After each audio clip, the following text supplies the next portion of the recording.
Pessoal, então, lembrando aí, essa aqui foi a apresentação que a gente fez na última semana. Eu coloquei, inclusive, lá no Google Classroom algumas questões para vocês fazerem sobre esse tema. A gente falou aqui de território brasileiro, né? Algumas regionalizações. Falamos algumas características gerais do território brasileiro, né? Falei por alto das características das regiões. Aí abordamos as duas regionalizações além da regionalização do IBGE, que foram os complexos geoeconômicos aqui do Pedro Geiger e os 4 Brasis do Milton Santos e da Maria Laura. E agora eu tô. Foi. E agora eu cheguei aqui na parte do conteúdo que, se a gente for pensar historicamente, teria que ter sido abordado antes, né? Mas como aquele outro assunto é mais importante para o vestibular, eu expliquei antes. Agora, vamos falar aqui hoje do processo de formação do nosso território, tá? Como é que ele conseguiu alcançar essa dimensão, tá bom? Essa é a ideia. Até aqui todo mundo acompanhou comigo? Fala aí no chat, por favor. Vou ver aqui o chat como é que tá. Aquela espada ali. Tá todo mundo bem, né? A espada é uma espada do Senhor dos Anéis. Eu gosto muito do Senhor dos Anéis, tem a espada aqui. Faltam outras. Tô juntando verba para colocar as outras aqui ainda, tá? Eu sou fãzaço. Tem os livros aqui em cima. Vou mostrar para vocês. Tem os boxes aqui, tem quadro. Eu sou viciadaço. Tem os livros que eu ainda não li. Esse aqui eu ainda não li. Isso aqui eu ainda não li também. Ainda não vi, tá vendo? Eu já tenho os livros antigos, mas está saindo essa nova edição aqui com capa dura, então eu estou fazendo coleção também. Ei, verdaço. Ainda tem um quadro aqui, ó. Eu ainda não botei na parede. Ó. Então, sou viciadaço. Os Anéis é louco. Um dia vai rolar uma tatuagem, imagino. Um dia. Mas tá longe ainda de acontecer, porque eu preciso tomar coragem. E eu sou uma pessoa que eu tenho muito cabelo, tá? Então eu não tenho onde colocar uma tatuagem. Então, tô trabalhando essa ideia aí. Enfim, voltamos para cá então, tá? Imitadora? Como assim? Não entendi. Vai ficar ótimo, tá ótimo, excelente. Mas, sério, eu gosto muito. E aqui, é porque a gente já. Aqui, é porque vocês não estão vendo essa parede aqui da frente. Aqui nessa parede da frente vai ficar uma árvore, que tem um simbolismo dentro do Senhor dos Anéis. Essa árvore, inclusive, está no meu casamento. Tem a. Eu sou viciadaço, você não tem ideia, como você não sabe, Senhor dos Anéis. Mas vai ficar aqui quando tiver pronto. Quando o meu cenário de youtuber estiver pronto, eu mostro para você. Um dia, quem sabe. Vamos lá, presta atenção aqui, pelo amor de Jeová.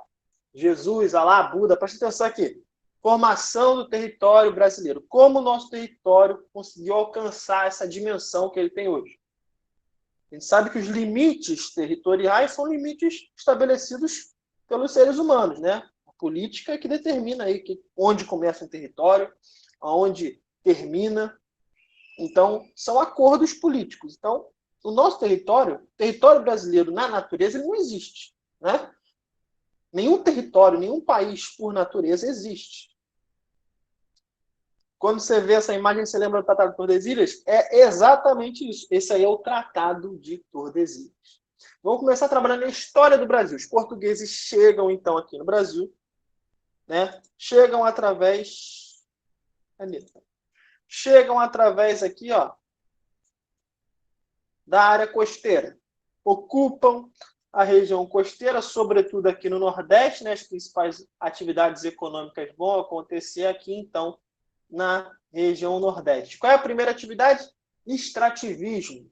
Vão vir aqui e vão extrair recursos, tá? Principalmente o pau-brasil. Posteriormente, logo depois, inicia-se um ciclo econômico da cana-de-açúcar. E aí a cana-de-açúcar vai ser plantada exatamente nessas áreas aí que eu pintei em vermelho, tá? Aliado a esse processo, está acontecendo também a ocupação aqui, ó, da região norte. Por que ela está acontecendo? Por que a ocupação dessa região aqui está acontecendo?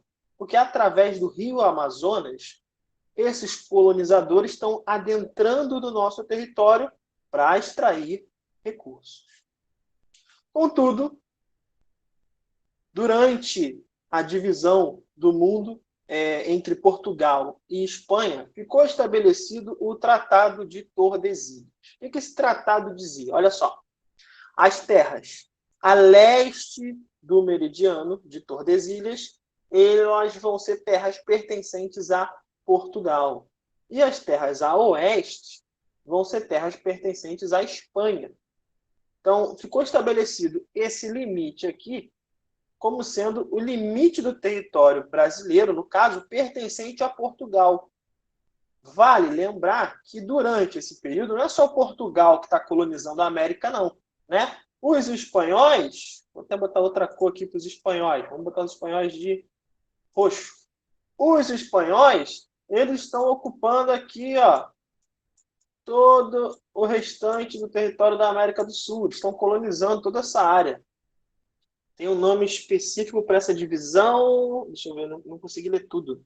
Tem um nome específico para essa divisão em faixas, não é? Essas aqui são as capitanias hereditárias, tá? São as capitanias hereditárias. E o nome está dizendo, né? Portugal cedia essas capitanias, essas faixas de terra, para determinadas famílias. E essa posse ela passava hereditariamente, ou seja, passava de pai para filho, de pai para filho, de pai para filho. Isso, inclusive, esse recorte, essa forma de fazer isso, é que, inclusive, vai gerar um problema que nós temos até hoje, né, que é a concentração fundiária. Né? Durante muitos anos, as terras passaram de pai para filho. Então, a posse da terra, né, o direito da posse da terra no Brasil está associado a algumas famílias, até hoje. Até hoje, você tem algumas famílias que dominam certas áreas do Nordeste, por exemplo, ou famílias muito influentes. Né? Tem até aqui na região Sudeste também. Então, isso é um processo que gerou resultados até hoje.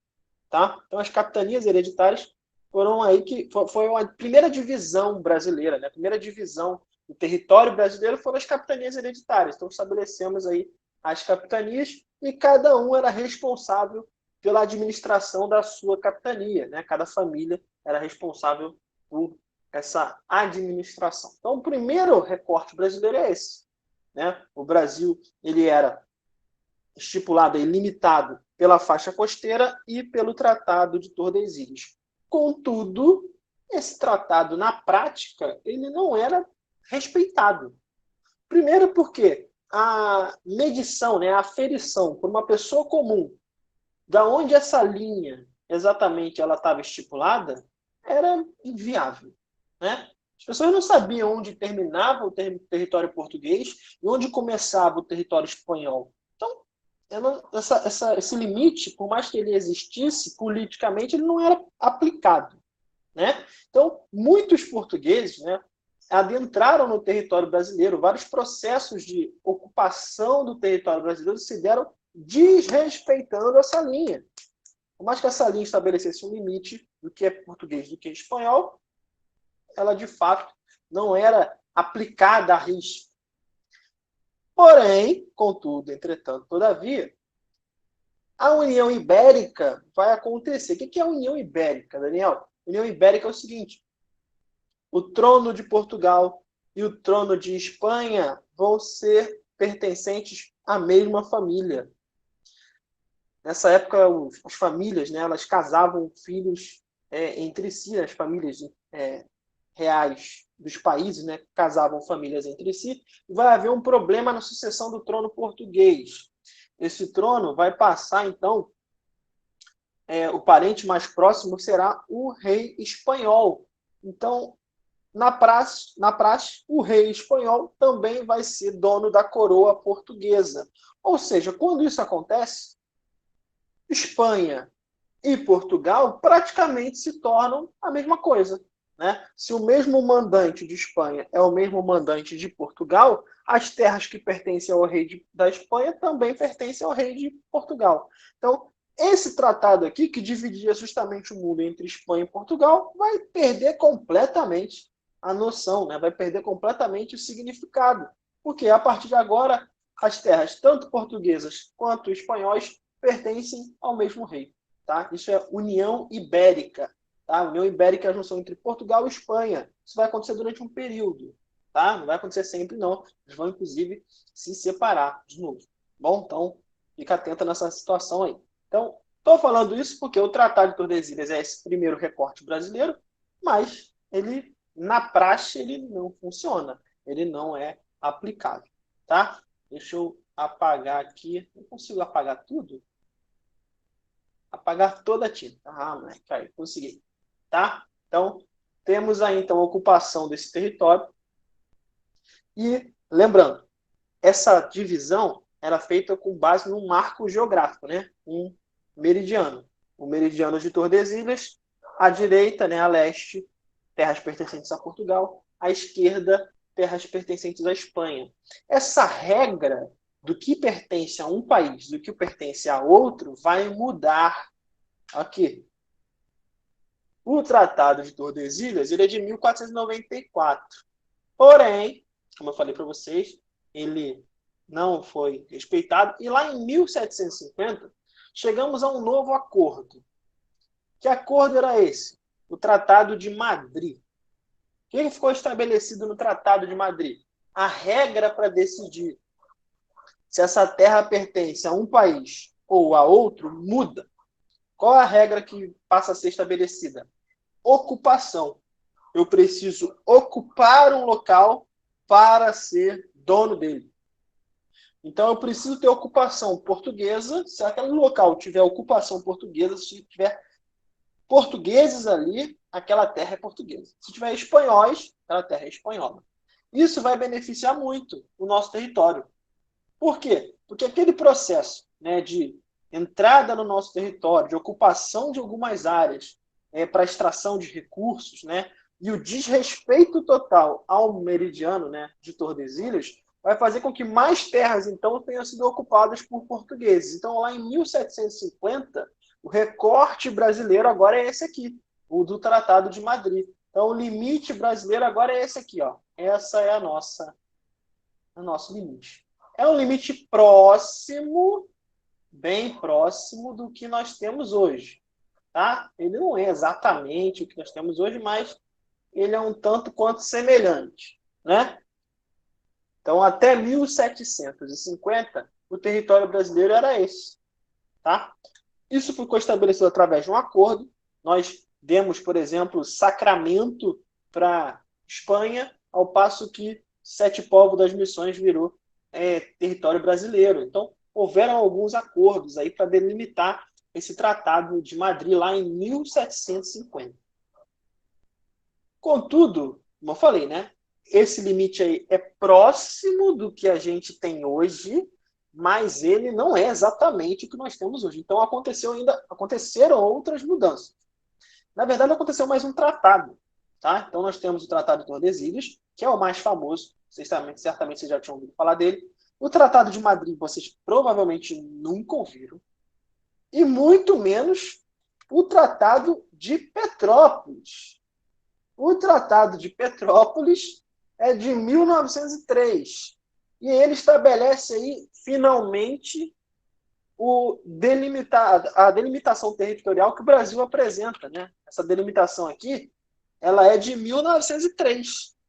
Depois disso, houveram mudanças internas, mas no nosso recorte externo ele permaneceu mesmo desde 1903. Então, lá o Tratado de Petrópolis é ele quem estabelece os limites do Brasil, né? As terras brasileiras. Depois desse tratado, só houveram mudanças internas. A gente não perdeu territórios e a gente não ganhou territórios a partir de 1903. Tá? Então, ó, Tratado de Petrópolis. É ele, inclusive, que vai trazer para nós um local muito controverso, que é o Acre. Né? Todo mundo brinca aí que o Acre é um local muito distante, que o Acre é muito diferente. Realmente, aqui no Sudeste, né, o Acre fica muito distante. É um local de difícil acesso para nós. Né? Muito difícil acesso. Mas a gente conseguiu o Acre através de um acordo, tá? Entre o Peru e a Bolívia. Então, a gente conseguiu as terras do Acre, nós cedemos terras também do nosso território, e a partir de então o nosso território ganhou aquele recorte que vocês conhecem. A partir de então foram só mudanças internas. Tá? Eu coloquei aqui um textinho de todos os tratados. Tá? Tá aqui o Tratado de Tordesilhas, o Tratado de Madrid e o Tratado de Petrópolis. Estão aqui, tudo escrito para vocês. Tá? Vocês vão receber esse material depois para a gente conversar sobre ele, fazer as questões, né? Tá ali para você estudar. Tá? Não adianta, meu amigo, tem que ler tudo. Ler tudo porque o que o Acre tinha de especial? Então, a gente levou em consideração aqui também aquele princípio de ocupação, vamos dizer assim. Tá? Porque o que acontece? Aqui tem uma história curiosa, que é o seguinte. Por mais que o Acre fosse um local distante do ponto de vista da região central do Brasil, né, do Sudeste, o rádio tem um papel importante aqui nessa história. Por quê? Basicamente, as pessoas dessa localidade, né, de locais muito distantes, têm dificuldade de acesso a meios de comunicação. Nessa época, então, era muito difícil. Porém, o rádio brasileiro, as frequências de rádio para as estações brasileiras conseguiam chegar até esse local. Então, essas pessoas se sentiam muito mais brasileiras do que peruanas ou bolivianas. Por quê? Tinham contato diretamente, dia após dia, com uma questão cultural brasileira, e não peruana, e não boliviana.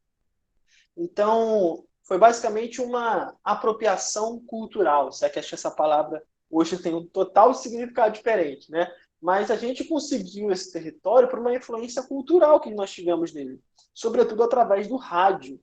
O rádio, até 10 anos atrás, pelo menos, eu não sei se ainda hoje, tá? Mas pelo menos até 10 anos atrás, o rádio ainda era o principal veículo de informação, aquele que abrange a maior quantidade de brasileiros, aquele que alcança a maior quantidade de brasileiros.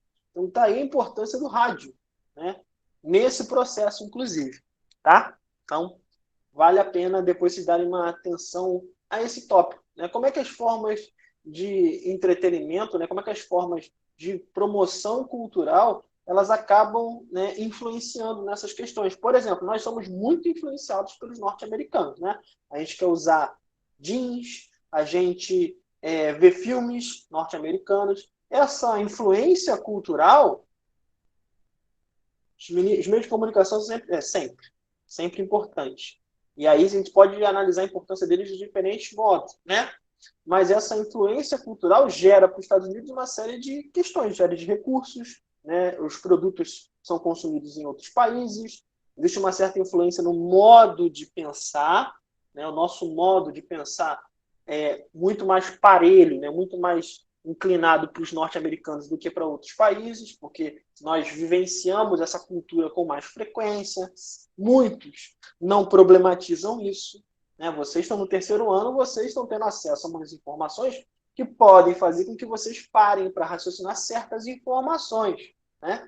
Mas imagina aquelas pessoas que não tiveram a formação de vocês e que hoje, né, recebem uma série de informações dos Estados Unidos e que, né, consomem essas informações como se fossem absolutas verdades sem problematizá-las.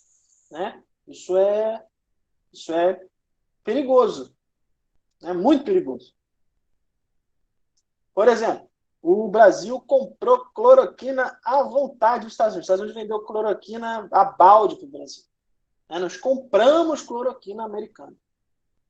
Quem escuta essa informação fala, pô, os Estados Unidos está ajudando o Brasil vendendo cloroquina para o Brasil.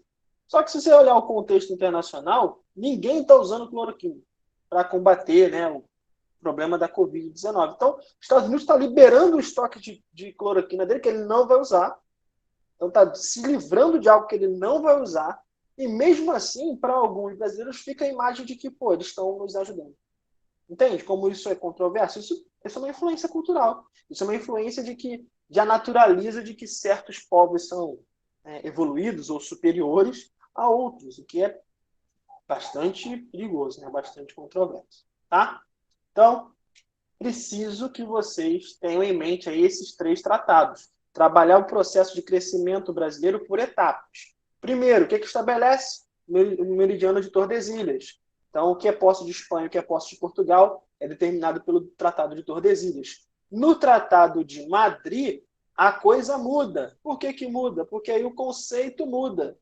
Vira o de uti possidetis, o que garante a posse da terra para aquele que a ocupa. Então, a forma de pensar o território mudou. Isso é importante. Tá? A forma de pensar o território muda. Antes era um limite absolutamente político, agora é ocupar para possuir. Isso vai fazer com que nós tenhamos aí um incremento da nossa porção territorial. Vamos ficar com essa... Peguei esse mapa aqui do século XIX para mostrar para vocês. E, por último, o Tratado de Petrópolis, que é feito justamente uma questão de acordo. A gente compra terras aqui já. Né? Olha aqui, ó. Após alguns acidentes, o governo brasileiro, representado pelo Barão de Rio Branco, negociou a aquisição da região, que atualmente corresponde ao território do Acre, em troca de uma indenização de 2 milhões de libras esterlinas, além do compromisso de construção de uma saída para o Atlântico, a ferrovia Madeira-Maomé, já que a Bolívia perdera o acesso que o Chile tinha promovido para ela. Então, ou seja, foi um acordo. Ó, beleza, essa terra aqui vira nossa, eu te dou um trocado e garanto acesso seu ao oceano. Por que o acesso ao oceano é tão importante? Por que o acesso ao oceano vai ser uma moeda aqui de troca? O comércio internacional ele acontece através dos oceanos. Se um país tem acesso a um dos oceanos, ele consegue comercializar com o mundo todo. Agora, se ele não tem acesso, meu amigo, aí ele tem que negociar. Tem que negociar com outros países que permitam esse acesso. E olha, eu vou te dizer uma parada. Não tem bonzinho nessa história. A gente não vai garantir esse acesso de graça, assim como nenhum país garantiria esse acesso de graça. Vou mostrar aqui para vocês, ó, vou voltar aqui no mapa da América do Sul. Acho que esse aqui é o suficiente, então deixa eu pegar esse aqui. Acho que esse aqui é melhor. Olha aqui, queridões. Olha o Paraguai nessa história aqui. O Paraguai, ele está no meio da América do Sul. Ele não tem acesso nem para o Oceano Atlântico, nem para o Oceano Pacífico. E aí, meu amigo, o Paraguai comercializar com o mundo, como ele faz? Só de avião. E o que torna isso muito, muito caro. Então, fica inviável. Então, nesse caso aqui, o Paraguai tem que negociar. Nós, bons amigos que somos dos paraguaios, nós tratamos um acordo com eles. Então, a gente dá uma saída aqui através da bacia do rio Paraná, que cruza aqui o Paraná, é por onde algumas mercadorias chegam no Paraguai. A gente faz isso de graça?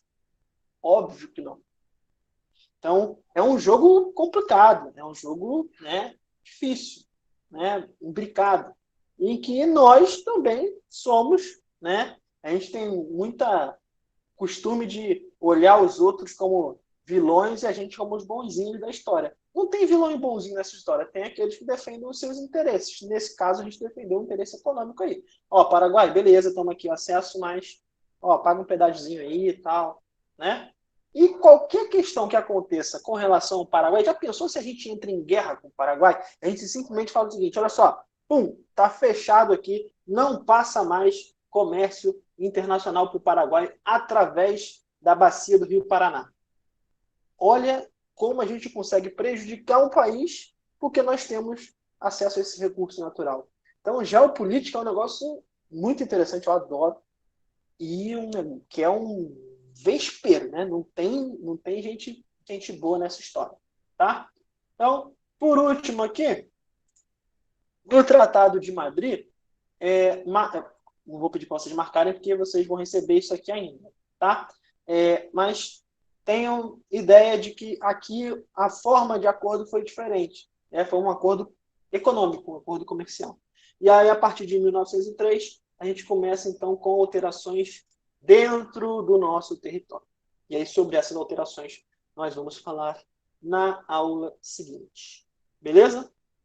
Vamos falar ainda dos das atividades econômicas, né? Eu dei uma pincelada nisso. Quando eu falei aqui, ó, que boa parte do nosso território está sendo ocupada aqui pelas atividades econômicas da cana-de-açúcar e do extrativismo, e que, através do rio Amazonas, né, toda essa área aqui foi ocupada, né?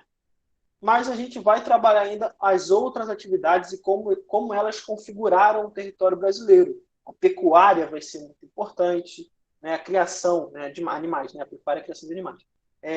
A atividade agrícola, a plantação de café, tudo isso vai ser importante para delimitar aí o território brasileiro. Mas isso fica para a próxima aula.